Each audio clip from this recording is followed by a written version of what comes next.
The Galactic Council Chamber was the largest room in the known universe.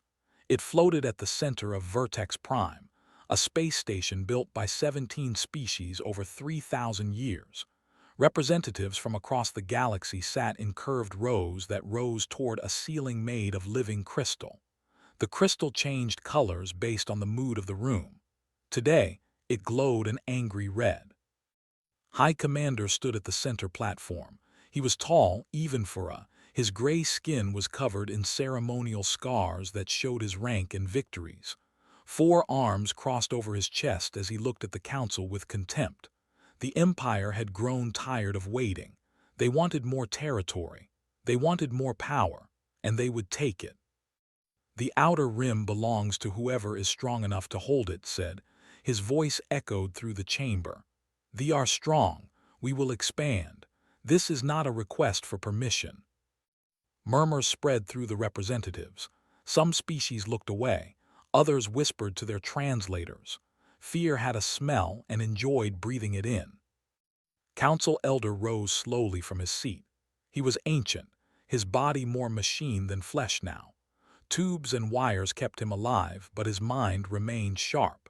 He had seen empires rise and fall for over 2,000 years. He had seen things that made them look like children playing war games. "High Commander," said, his voice crackling through speakers in his chest, "I must remind you of the human warning protocol." Made a sound that might have been a laugh. "Humans, you speak of humans." "I speak of survival," replied. "Your expansion route passes through human territory. The mining colony on 442B sits directly in your path. Then they will move or they will die," waved one of his 4 hands dismissively. "Humans are weak. They live short lives. They breed slowly. Their bodies break easily. They are not worth discussing." The crystal ceiling flickered. A new color appeared. It was not red or blue or any color most species could name. It was the color of warning. A door opened at the far end of the chamber. 3 figures walked in. 2 wore military uniforms. 1 wore diplomatic robes. They were human. Ambassador Jin walked with calm steps toward the center platform. She was small compared to most species in the room. Her black hair was tied back in a simple style. Her face showed no emotion. Behind her walked Captain Ho and Lieutenant Park Min. The captain's hand rested near his sidearm. The lieutenant's eyes scanned the room, marking exits and threats. "High Commander," Ambassador said. Her voice was soft but carried through the chamber. "I am here to deliver a message from United Earth." Looked down at her. She barely reached his chest. "Speak quickly, small one. I have wars to plan." "The message is simple." Ambassador's expression did not change. "Attack our colony and we will destroy you. This is not a threat. This is a fact. This is a warning given in good faith. Take it seriously." Silence fell over the chamber, then laughed. It was a harsh, ugly sound. "You destroy the Empire. We have 500 warships. We have conquered 30 worlds. What do humans have? A few patrol vessels, some mining colonies." He leaned closer to her. "Your species is barely 300 years into space travel. You are infants." Captain stepped forward. "Infants who have never lost a war." "Because you have never fought a real enemy," replied. "That changes soon." Elder moved toward the center platform. His mechanical body hummed and clicked with each step. "High Commander, please listen. I was alive during humanity's first contact with the galaxy. I was alive during the Sol conflict. I watched what they did to the Dominion." "They were weak," said. "They had 800 ships and 2 billion soldiers." His voice grew heavy. "They do not exist anymore. Not their ships, not their soldiers, not their planets, not even their history. The only reason anyone remembers the name is because of the human warning protocol. The protocol that tells every species in this galaxy one simple truth: do not attack humans." Was quiet for a moment.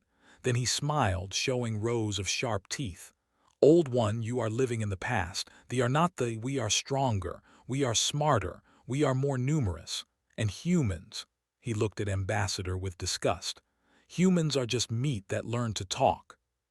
Lieutenant Park's hand moved toward her weapon. Captain stopped her with a small gesture. Ambassador remained perfectly calm. "High Commander, I have done my duty. I have delivered the warning. What happens next is your choice, but I want you to understand something." She stepped closer to him, showing no fear despite his size. "When you attack our colony, you will not be starting a battle. You will not be starting a war. You will be ending your species. We do not fight to win. We fight until the enemy no longer exists. That is what makes us different. That is what makes us dangerous." Stared at her for a long moment. Then he turned to address the entire council. "Let it be recorded that the Empire officially rejects the human warning protocol.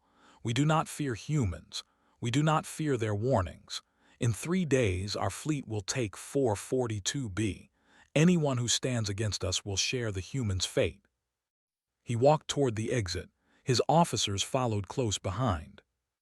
Elder watched them go. Then he turned to Ambassador. "I am sorry I tried." "I know," she said. "It is not your fault. Some species have to learn the hard way."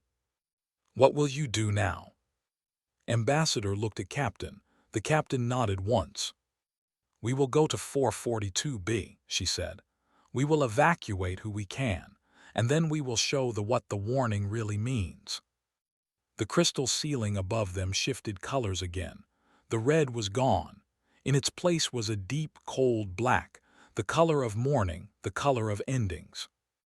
Elder had seen that color many times in his long life.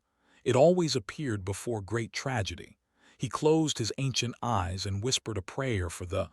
They did not know what they had started.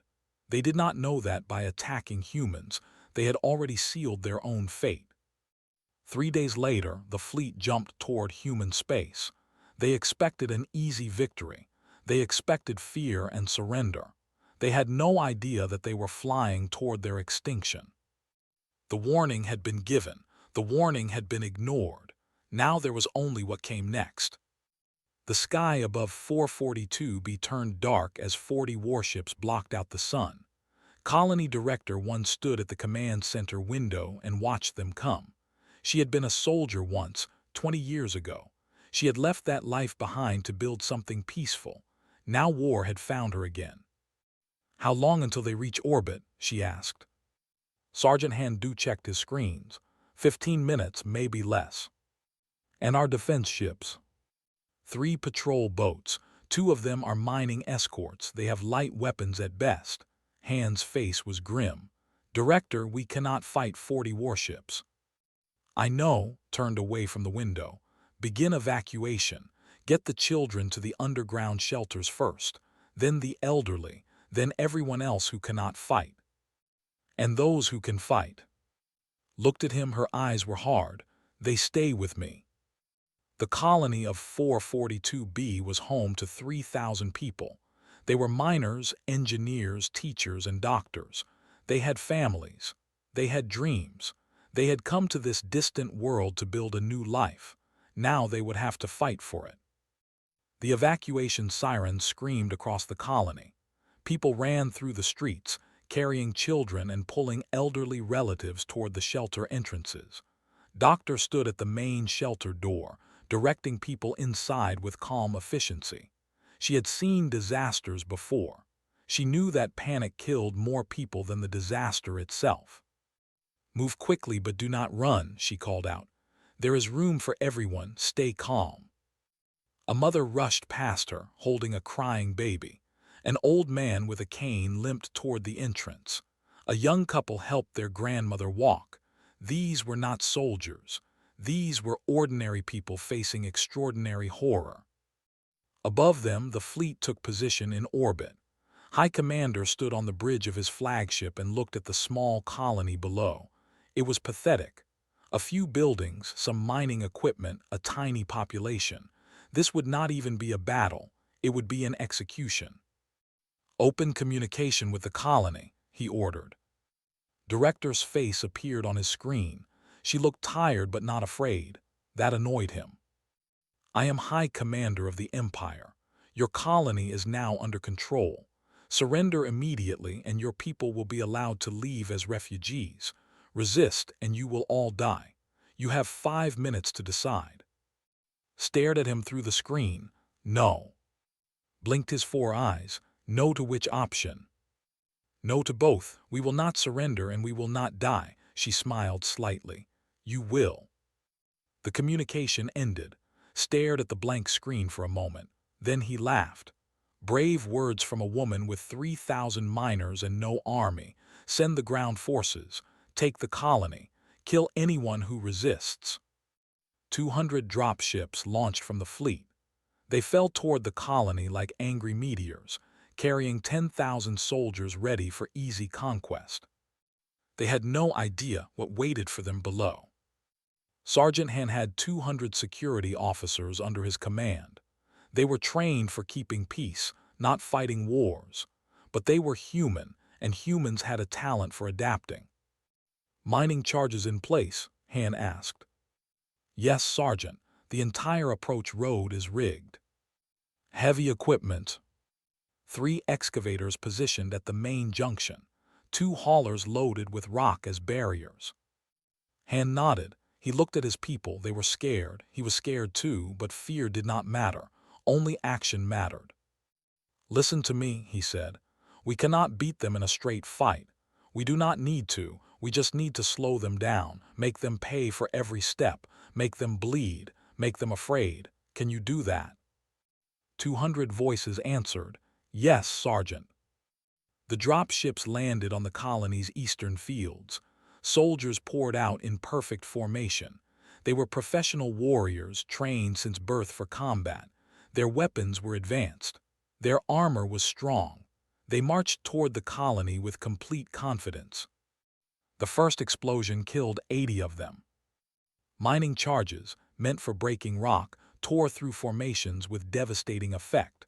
Soldiers screamed as fire consumed them.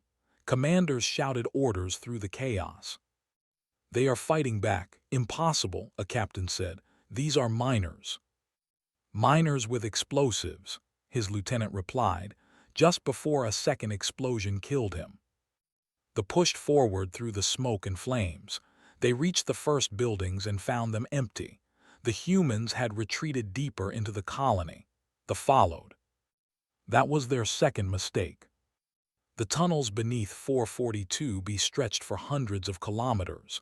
The miners knew every turn, every shaft, every hidden passage. They knew nothing. They walked into the darkness and the darkness swallowed them. Human fighters appeared from nowhere, attacked and vanished. They used mining tools as weapons. Picks and drills were not designed for combat, but in desperate hands they were deadly. A soldier could survive a bullet, but not a mining drill through his chest. Doctor worked in the medical shelter, treating wounded fighters who were brought to her. A young man arrived with severe burns on his arms. He had thrown a fuel canister at a patrol and caught some of the fire himself. Will I still be able to fight? He asked. Doctor looked at his wounds. The burns were serious. The pain must have been incredible. Any soldier with such injuries would have stopped fighting immediately. Can you hold a weapon? She asked. Yes. Then you can fight. She bandaged his arms quickly. Go, they need you. He went. He fought for 6 more hours with burned flesh and broken bones. He killed 12 soldiers before he finally fell. His name was Gong Jun. He was 23 years old. He had been a school teacher before the invasion. The battle lasted through the night. They had expected to conquer the colony in hours. Instead, they lost soldier after soldier in the dark tunnels. Humans fought them at every corner. When they ran out of ammunition, they used knives. When they lost their knives, they used their hands. A commander reported to, Sir, we have lost 2,000 soldiers. The humans will not stop fighting. 2,000 against miners, could not believe it. Sir, they are different. They fight with injuries that should kill them. They attack even when surrounded. They are not afraid to die. Then make them die faster. Send more troops. More troops went down. More troops died. By morning, they had lost 4,000 soldiers. They had captured only 1 building at the colony's edge. Director stood in the command center, covered in dust and blood. Most of the blood was not hers. Around her, exhausted fighters rested against walls and on floors. They had fought all night without sleep. "How many did we lose?" she asked. Sergeant Hand checked his reports.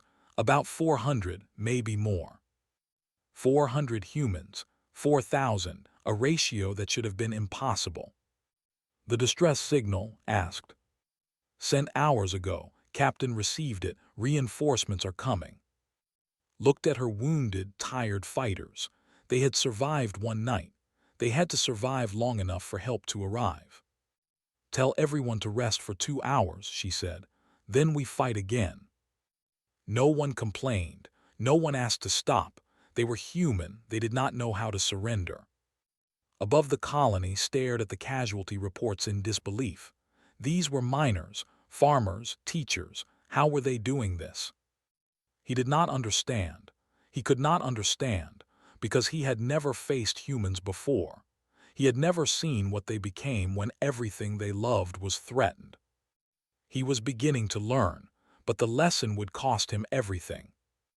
Captain Ho stood on the bridge of the Defiance and watched the stars stretch into lines as his ship jumped through hyperspace. Behind him, 11 other human vessels followed. It was not a large fleet. It was not enough to fight 40 warships. But it was all they had, and it would have to be enough. "Time to arrival?" asked. 20 minutes, Captain," replied Ensign Shin Bora. She was young, only 24, and this would be her first real battle. Her hands trembled slightly on the controls. Noticed, he walked to her station and placed a hand on her shoulder. "Scared?" "Yes, Captain." "Good, fear keeps you alive. Just do not let it control you." Shin nodded. She gripped the controls and steadied her hands. Chief Engineer Moon Sung climbed up from the lower decks. His uniform was covered in grease and his face was tired, but his eyes were sharp. "Captain, I have done what I can. The engines will hold.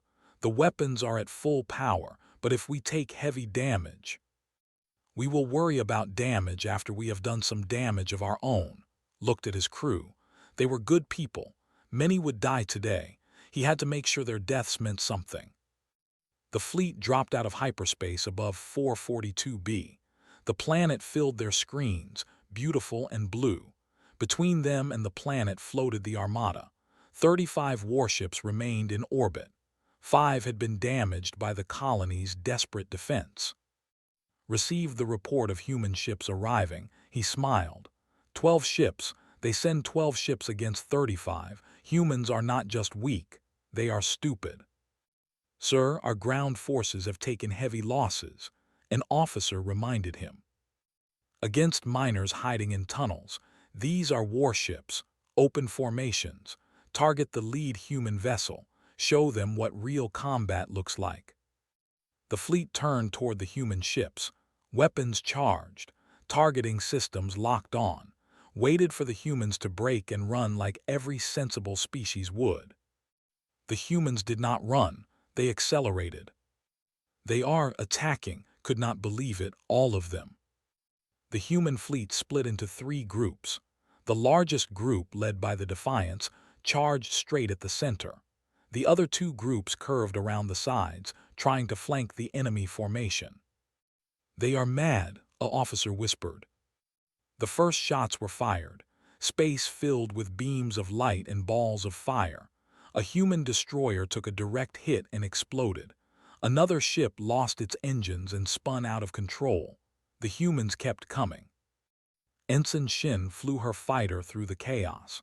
Her squadron of 8 small craft raced toward the shield generators. If they could disable even a few shields, the larger ships could do real damage. "Squadron, stay tight," she ordered. "We hit the flagship first." "Shin, that is suicide," one of her pilots replied. "Then make it count." The fighters dove towards command ship. Point defense weapons filled the space around them with death.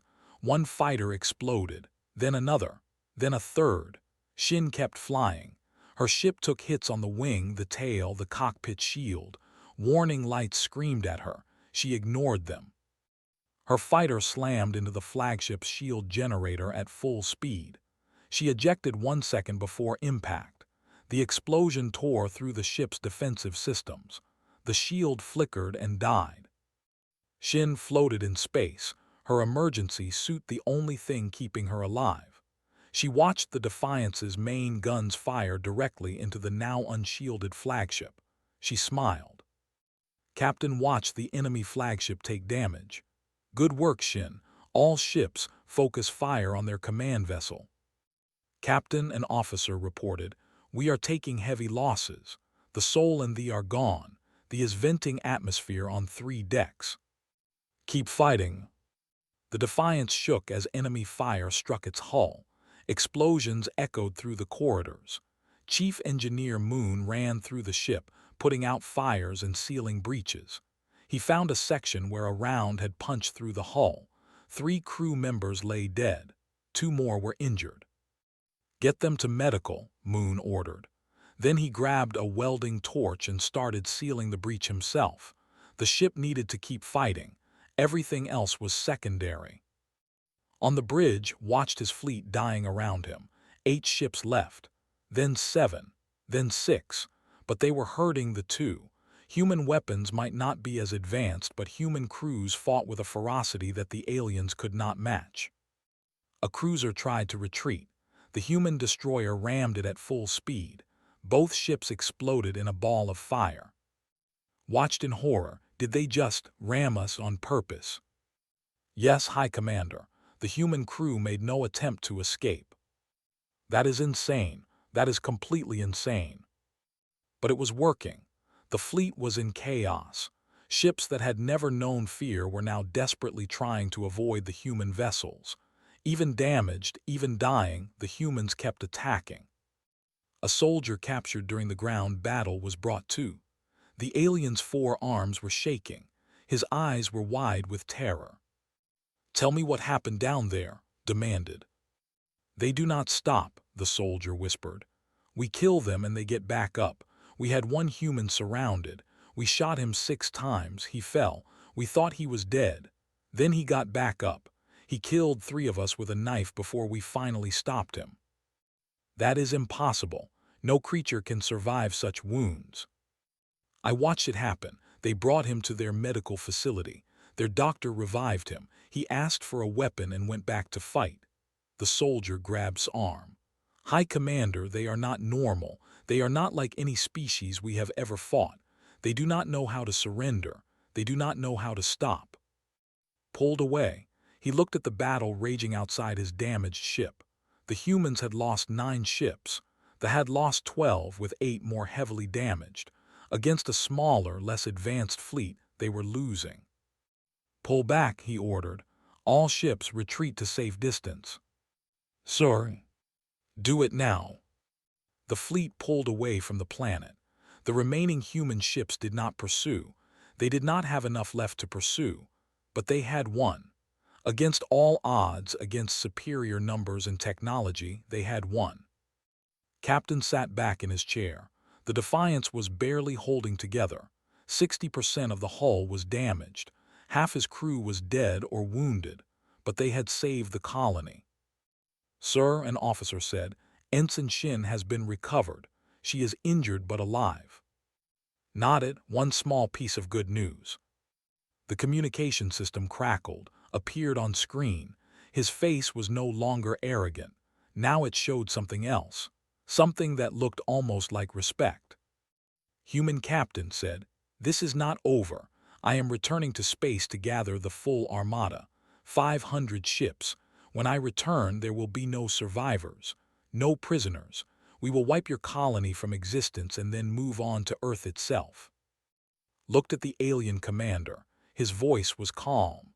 "Then I will see you again soon, High Commander, and next time we will not be so gentle." The communication ended, stared at the blank screen. Gentle, they called that gentle. He had come to conquer a weak species. Instead, he had discovered something that frightened him more than he wanted to admit.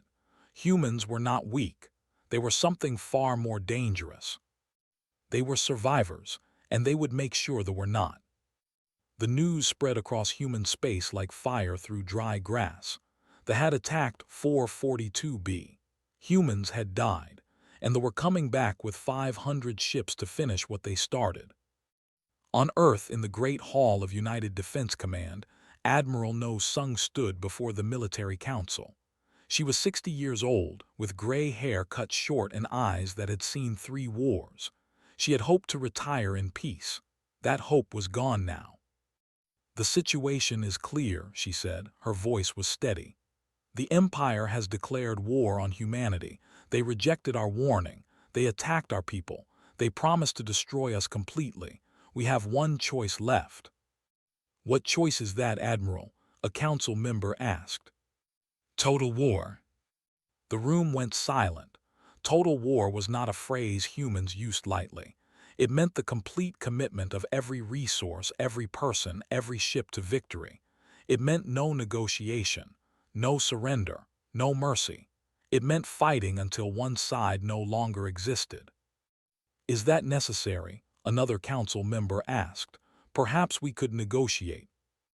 "They killed civilians," council member. "They attacked miners and teachers and children. They said they would wipe out our species." Admiral No's eyes were cold. "There is nothing to negotiate. There is only war."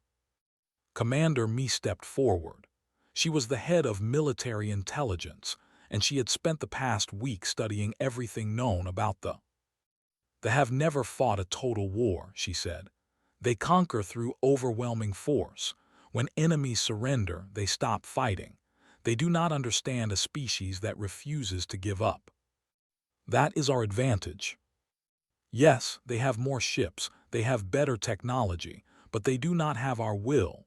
Brought up a display showing galactic history. Every species that has attacked humans has made the same mistake. They thought they could break us with force. They learned that force only makes us stronger. Admiral No nodded. "How long until the fleet is ready?" "Our intelligence suggests 3 weeks. They are gathering ships from across their empire." "Then we have 3 weeks to prepare." The admiral turned to face the full council. "I am ordering full mobilization. Every military vessel will be armed and ready. Every civilian ship that can carry weapons will be converted. Every factory will produce war materials. Every citizen who can fight will be trained." "That is extreme, Admiral." "They are bringing 500 warships. We have 180 military vessels. If we do not mobilize everything we have, we will lose." She paused.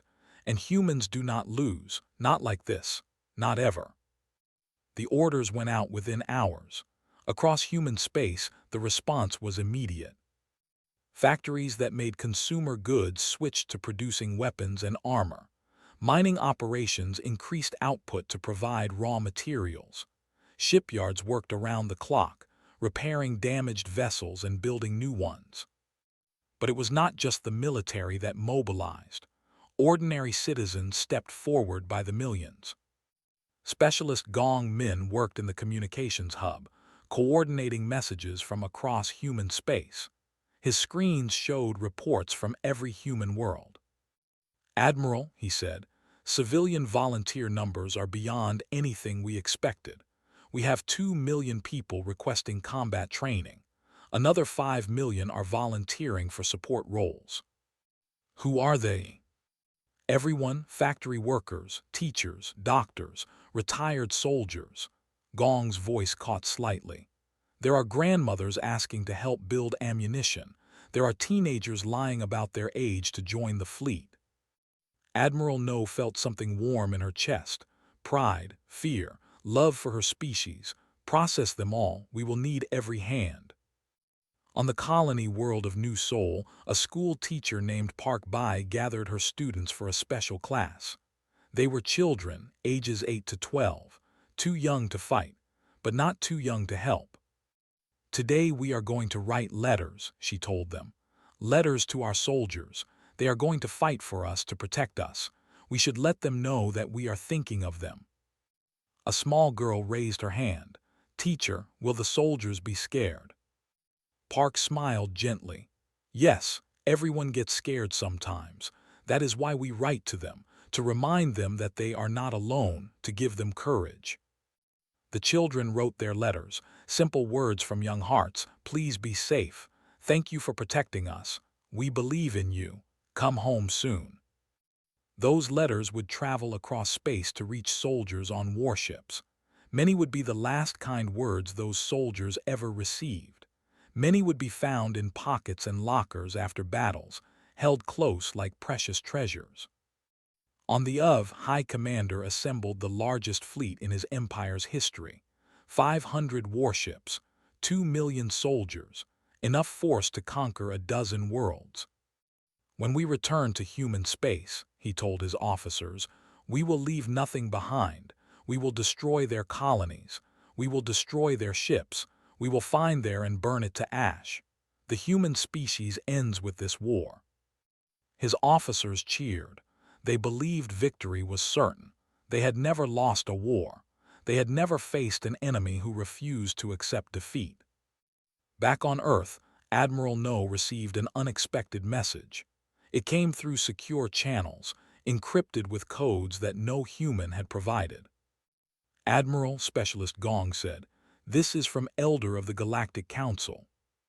The message played on the main screen. His ancient face appeared, more machine than flesh. "Admiral No, I know we have not met, but I have watched your species for a long time. I was there when they attacked you. I watched what happened to them. I tried to warn they did not listen." The elder paused. "I cannot openly support you. The council must remain neutral. But I can tell you this, you are not alone. Several species have contacted me secretly.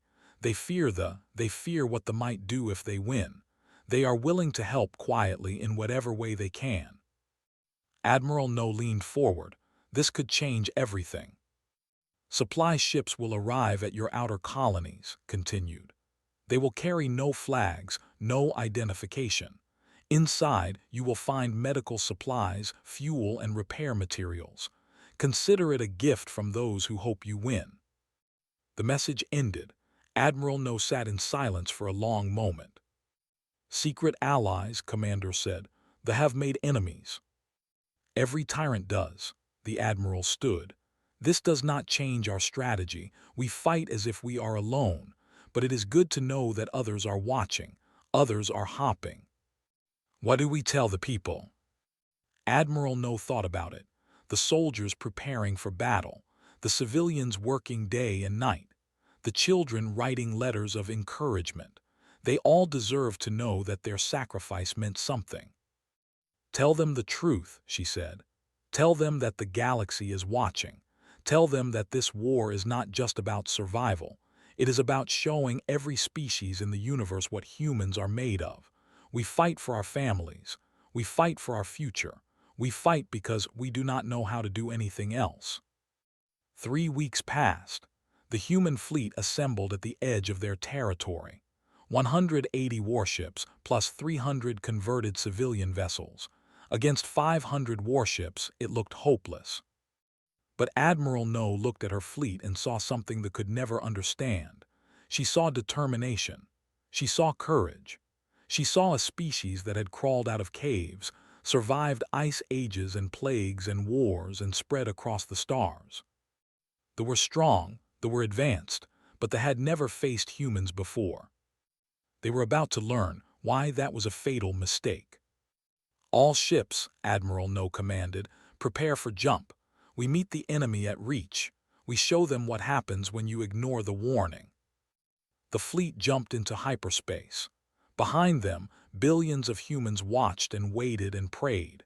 In front of them, the largest battle in galactic history was about to begin. The Battle of Reach would be remembered for 10,000 years. It would be studied in military academies across the galaxy. It would become a legend, a warning, and a promise all at once. The human fleet dropped out of hyperspace and found the Armada waiting. 500 warships hung in perfect formation against the backdrop of stars. They gleamed with confidence and power. They had never lost. They expected to win again. Admiral No stood on the bridge of the flagship Earth's Memory. She looked at the enemy fleet on her screens. The numbers were against her. The technology was against her, but she had something they did not have. She had humans. "All ships," she said, her voice broadcast to every vessel in the fleet. "This is Admiral No. Today we fight for everyone we love. We fight for everyone who came before us and everyone who will come after. They think they can destroy us. Let us show them how wrong they are." The human fleet advanced, not in careful formation, not in defensive positions. They charged straight at them with everything they had. High Commander watched them come. "They are insane," he said, "completely insane. Sir, they are moving faster than expected. Some of their ships are going to." Going to what? The answer came in fire and metal. 3 human destroyers, too damaged to fight effectively, accelerated to maximum speed and crashed directly into the front line. The explosions took out 7 warships. "They rammed us," an officer said, his voice shaking. "They did not even try to escape, they just drove into us." "All ships open fire," commanded. "Destroy them before they destroy themselves into us." The battle became chaos. Weapons filled space with beams of death. Human ships exploded and burned. But for every human ship that fell, they took with them. Crews stayed aboard dying vessels to keep weapons firing. Pilots flew into impossible situations, knowing they would not survive, just to disable one more enemy ship. Captain Ho led the Defiance through the heart of the battle. His ship had been repaired since 442B, but it was still held together with patches and prayers. Chief Engineer Moon worked miracles in the engine room, keeping them moving through damage that should have killed them all. "Captain, shields are failing," an officer reported. "Then we fight without shields. Keep moving, keep shooting." The Defiance cut through formations like a knife. Its weapons never stopped firing. When it ran low on ammunition, it used escape pods loaded with explosives, launched at point-blank range into enemy hulls. Watched his fleet falling apart. He had expected to crush the humans easily. Instead, they were destroying everything around them, not because they were stronger, not because they had better weapons, but because they simply would not stop. "High Commander," an aide reported, "we have lost 100 ships. Human losses are higher, but they keep fighting. They have boarding parties preparing to attack us directly." "Boarding parties? They want to fight us hand to hand." "Yes, sir." Felt something he had never felt before, real fear. The human marine transport Thunder of Soul launched its boarding pods. They punched through the hulls of ships and released soldiers into the corridors. The fighting inside was brutal. Soldiers were bigger, stronger, and had 4 arms each, but human marines fought with a fury that could not be matched. Sergeant Ho led her squad through the corridors of a cruiser. Her ammunition ran out after 3 minutes. She dropped her rifle and pulled out her combat knife. When the knife broke in a skull, she used her bare hands. "Keep pushing," she ordered her soldiers. "Take the bridge." They took the bridge. Sergeant killed the ship's captain with a broken piece of equipment, driving it through his chest with both hands. She was wounded in 7 places. She did not stop until the ship was under human control. Across the battlefield, similar stories played out. Human marines captured ships one at a time. They turned enemy weapons against the enemy fleet. Ships that had been hours ago now flew human colors and fought for human survival. Captain pushed the Defiance towards command ship.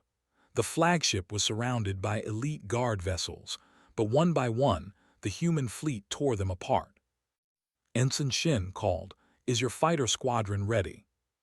Shin's voice came through the radio, strong despite her injuries from the last battle. "Ready, Captain." "Clear us a path." The fighters dove in. It was a suicide run and everyone knew it. Half the squadron died in the first 30 seconds, but they punched a hole through the defenses and the Defiance flew through. The human ship crashed into the flagship's docking bay. Marines poured out, fighting their way through the corridors toward the bridge. Captain led them personally. They found standing alone on his bridge. His officers had fled or died. His guards had been killed. He stood among the wreckage of his command, 4 arms hanging at his sides. Human captain said, "You have one." Stepped forward. His uniform was torn, his face was bloody, but his eyes burned with cold fire. "Yes," he said, "we have. I offer surrender. Spare my life and I will order what remains of my fleet to stand down. The war will end." Looked at him for a long moment. He thought about 442B. He thought about the civilians who had died, the children who had written letters that their parents would never read, the soldiers who had given everything so that others might live. "You were warned," said. "You were warned by the Galactic Council. You were warned by our ambassador. You were told what would happen if you attacked us. And you laughed." "I was arrogant, I was wrong." "Yes, you were," stepped closer. "But it is too late for surrender. You made your choice when you attacked our people. Now you will live with the consequences." "What are you going to do?" "I am going to let you watch," gestured to the bridge windows. Outside, the fleet was collapsing. Ships surrendered or were destroyed. The few that tried to escape were hunted down. This is what the warning meant. This is what survival means when you attack humans. It means you do not survive. Was taken prisoner. His empire crumbled in the following days. The military was dismantled. Their conquered worlds were freed. Their name became a lesson taught to every young species entering galactic politics. Elder addressed the Galactic Council 1 week after the battle. His ancient eyes looked at the new representatives who had come to take the seats. "Let this be remembered," he said. "The humans were attacked without cause. They were outnumbered and they won. Not because they were lucky, not because they had secret weapons. They won because they refused to lose. That is the lesson that is why the human warning protocol exists." He paused, letting his words sink in. "Never attack humans. They will not stop. They cannot stop. It is not in their nature. If you go to war with them, only one species will survive, and it will not be yours." On 442B, a memorial was built. It stood at the center of the colony, where the first soldiers had landed. The names of every human who died in the war were carved into its walls. Captain stood before it on a quiet evening. The sun was setting over the mountains. The sky was painted in shades of orange and gold. Peace had returned to this world that had known so much pain. He read the names. Some he recognized. Many he did not, but each one was a hero. Each one had given everything so that humanity could continue. Admiral No joined him. They stood in silence for a while. "The galaxy is watching us now," she said. "They know what we are capable of." "Good," replied.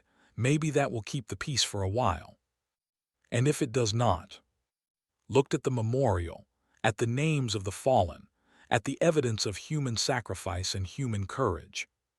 "Then we do what we have always done," he said. "We fight, we survive, and we make sure our enemies do not." The warning had been given. The warning had been proven true. And now, across the galaxy, every species understood what it meant. Never attack humans, because for humans, survival is not an option. It is a promise.